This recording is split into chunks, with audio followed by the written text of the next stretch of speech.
Istana Trigona Watulumbung. Ini ada terong, ada cabe, ada kenikir, ada bunga kertas, ada bunga santos. Jadi ini vegetasi di sini yang bermanfaat banget untuk perkembangan kelanceng dan menghasilkan madu serta bipolen dan resin yang ada di sini untuk diproses menjadi propolis. Nah, dengan adanya trigona ini di sini, kita selain menghasilkan madu dan bipolen juga membantu polinisasi untuk tumbuhan-tumbuhan seperti terong dan cabai yang ada di sekitar sini. Jadi mereka yang membantu kita untuk penyerbukannya sehingga bisa menjadi terong, menjadi lombok dan berbagai macam hal lainnya. Nah, jadi mereka ini datang ke sini seperti ini nih, contohnya kan kelihatan banyak banget ada trigonanya yang ada di sini. Mereka mengambil nektar, mereka mengambil serbuk sarinya, mereka bawa ke sarang mereka sehingga menjadi produk yang kita nggak bisa ambil sendiri. Jadi kita membutuhkan mereka sebagai perpanjangan tangan kita untuk mendapatkan hasil alam yang kita sebagai manusia yang sangat pintar, sangat maju di zaman sekarang ini, tetap kita nggak bakal bisa mengambil hal seperti ini.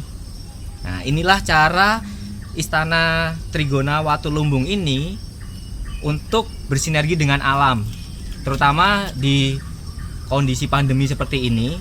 Dari sinilah kita mendapatkan ide untuk bagaimana sih caranya kita memanfaatkan alam di sekitar kita ini sehingga bisa bermanfaat lebih buat kita. Dengan alam yang sebegitu luasnya, sebegitu indahnya, sebegitu bermanfaatnya, ada hal-hal tertentu yang kita nggak bisa ambil sendiri. Kita membutuhkan mereka, dan ini cara kita Istana Trigona Watulumbung untuk bersinergi dengan alam. Kita memanfaatkan kelanceng atau trigona ini sebagai perpanjangan tangan kita untuk mengambil manfaat alam. Manfaat alamnya ya ini, sebagai madu, sebagai bipolen, yang terutama di saat pandemi seperti ini itu sangat bermanfaat sekali buat kita untuk menjaga imun tubuh kita ini sehingga dapat melalui pandemi ini. Nah, coba Mbak, paham nggak yang saya omongin? Coba Mbak jelasin lagi dong, gimana tadi? Jadi ini secara alami ya untuk mencari bahan pangan di sini ya. Iya Mas, ini secara alami. Jadi kita memang mengembangkan trigona ini dan mereka yang mengambil manfaat dari alam. Kita tinggal mengambil apa yang sudah mereka proses. Karena walaupun mungkin kita bisa mengambil nektarnya, kita bisa mengambil polennya, tapi belum tentu nektar yang kita ambil sendiri itu bisa menjadi madu tanpa mereka. Karena mereka akan mengolah nektar itu sehingga menjadi madu secara alami.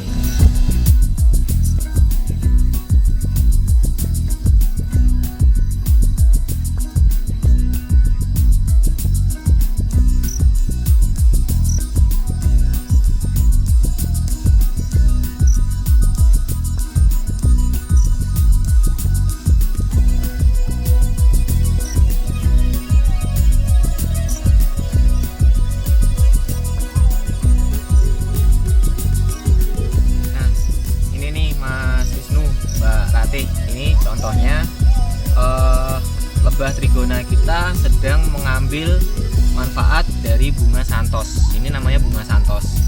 Jadi dia ngambil nektar dan ada polennya juga di bunga ini.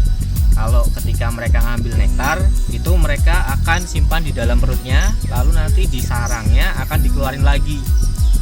Kalau mereka ngambil polen, itu mereka kumpulin di kaki belakangnya mereka, lalu mereka bawa pulang dan difermentasi sama mereka.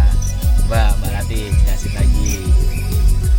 Nah, lebah ini mengambil polen dari kakinya, lalu dibawa ke sarangan. Lalu kalau nektar disimpan di perutnya dan dikembalikan ke sarangan. Kalau polen tadi kan di kaki ya, kok bisa di kaki gitu Mas. Kalau yang tadi itu kan satunya di perut kan agak masuk akal kan. Kalau di kaki gimana itu? Jadi kalau polen itu karena dia memang serbuk kecil-kecil Mas. Jadi sebenarnya dia kunyah dulu sehingga jadi agak lebih lengket. Terus di kakinya itu ada yang namanya polen basket. Jadi keranjang polen, memang dia disimpan di kakinya. Jadi dia dibikin lengket sama dia di mulutnya, terus bisa ditempel di kakinya sehingga dia bisa bawa pulang. Tapi kalau misalnya nektar itu karena memang cairan, dia masukin ke dalam, nanti di sarangnya dia dimuntahin lagi, nanti jadi madu. Seperti itu Mas Wisnu. Ya, jadi Mbak Kate, Mas Wisnu, ini buat kita di Watulumbung ini, COVID ini menjadi berkah buat kita, karena dengan adanya COVID ini kita mendapatkan ide bagaimana kita bisa bersinergi dengan alam. Kembali lagi, kita memanfaatkan alam, biarkan alam yang bekerja buat kita. Kita manfaatkan alam dengan cara kita memelihara lebah-lebah trigona di sini, sehingga mereka bisa mengambil manfaat dari alam untuk kita. Dan kita menamakan tempat ini Istana Trigona Watulumbung. Kenapa Istana Trigona Watulumbung? Karena di istana itulah saatnya raja, ratu, dan semua elemen di dalamnya itu bisa hidup dengan aman, dengan bahagia, dengan sejahtera. Dan ini caranya kita memuliakan lebah-lebah trigona yang sudah bekerja untuk kita ini dengan kita membuatkan mereka sebuah istana. Kita memberikan mereka berbagai macam vegetasi, bunga-bungaan, tanam-tanaman, sehingga mereka juga bisa menghasilkan hal yang lebih buat kita dan bermanfaat buat kita dalam berbagai macam aspek. Seperti itu Mas sama Mbak ya. Itu tujuan kami di sini.